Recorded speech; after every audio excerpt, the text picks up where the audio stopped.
De la Méditerranée au golfe de Guinée, sur un magnifique domaine 2 fois grand comme l'Europe, la France partage avec son empire des richesses inestimables, que ce soit en Afrique du Nord ou en Afrique occidentale. Le bloc africain est aujourd'hui le plus beau prolongement de la métropole. France Actualité vous présente quelques aspects de l'AOF, dont la mise en valeur est la plus récente manifestation des vertus colonisatrices de notre pays. Une des plus grandes réalisations coloniales qui ait jamais été entreprise dans le monde est l'aménagement des immenses territoires stériles au nord du Niger. 1 400 000 hectares défrichés, irrigués, mis en valeur. Ces travaux se déroulent au cœur de l'AOF, à 1500 km de Dakar. Un barrage gigantesque, long de 1800 mètres, vient d'être terminé sur le Niger. 3500 hommes ont travaillé ici pendant 4 années. La passerelle supérieure servira de pont au transsaharien le jour où celui-ci aura atteint le Niger. À côté de ces méthodes modernes, importées au milieu de l'Afrique par la France, les indigènes gardent parfois leurs procédés primitifs. En voici qui, avec un outil rudimentaire, réussissent à creuser des puits atteignant parfois 34 mètres de profondeur, et cela sans les étayer d'aucune manière.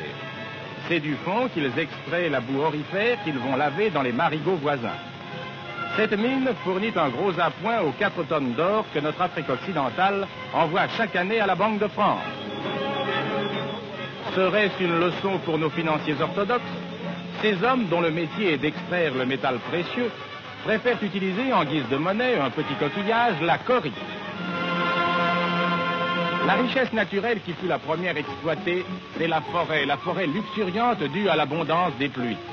L'okoumé et l'acajou sont les essences les plus recherchées.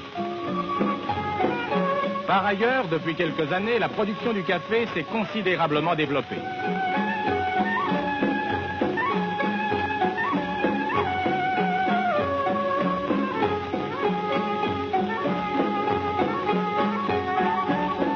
En ce qui concerne la banane, l'AOF, de 1929 à 1939, a pu accroître sa production jusqu'à satisfaire avant le blocus la totalité de la consommation française. Si la colonie prodigue à la métropole ses richesses économiques, la France lui apporte des bienfaits d'un autre ordre. À l'Institut de la lèpre de Bamako, un vaste centre a été édifié avec ses villages interdits, tantôt construits à la mode indigène, tantôt suivant une technique moderne.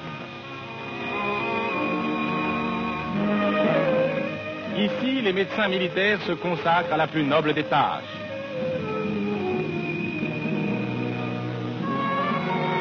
Un autre fléau décimait jadis les populations indigènes, la mortalité infantile, qui atteignait, il y a quelques années encore, 90%.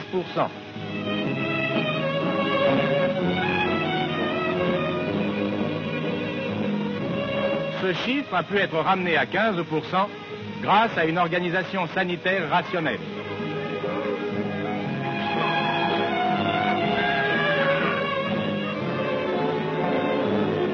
Parallèlement, des missions ont été installées par les Pères Blancs. La France a voulu que son œuvre civilisatrice ne se traduise pas seulement dans des faits matériels, mais aussi dans le domaine intellectuel et spirituel. L'éducation des jeunes est au premier rang des soucis des colonisateurs. C'est demain, avec le concours de cette génération indigène éduquée et formée par la France, que nous pourrons poursuivre les grands projets qui feront de l'Empire français en Afrique le plus beau fleuron de notre couronne impériale. Nous poursuivrons l'effort de ceux qui ont donné à la patrie les terres du Soudan, du Sénégal, de la Côte d'Ivoire, de ceux qui, au cours de ces 10 dernières années, ont mis en valeur ces domaines magnifiques, de ceux qui ont su faire sortir de la forêt géante des villes modernes, comme cette capitale de la Côte d'Ivoire, née entre 1920 et 1924, Abidjan. Nos intérêts à nous, nos intérêts certains, nos intérêts d'avenir, nous ne pouvons pas ne pas les défendre. L'amiral Darlan vient de transmettre de Dakar même à l'Afrique occidentale française ce message du maréchal. À toute agression, vous ferez la même réponse qu'en septembre 1940.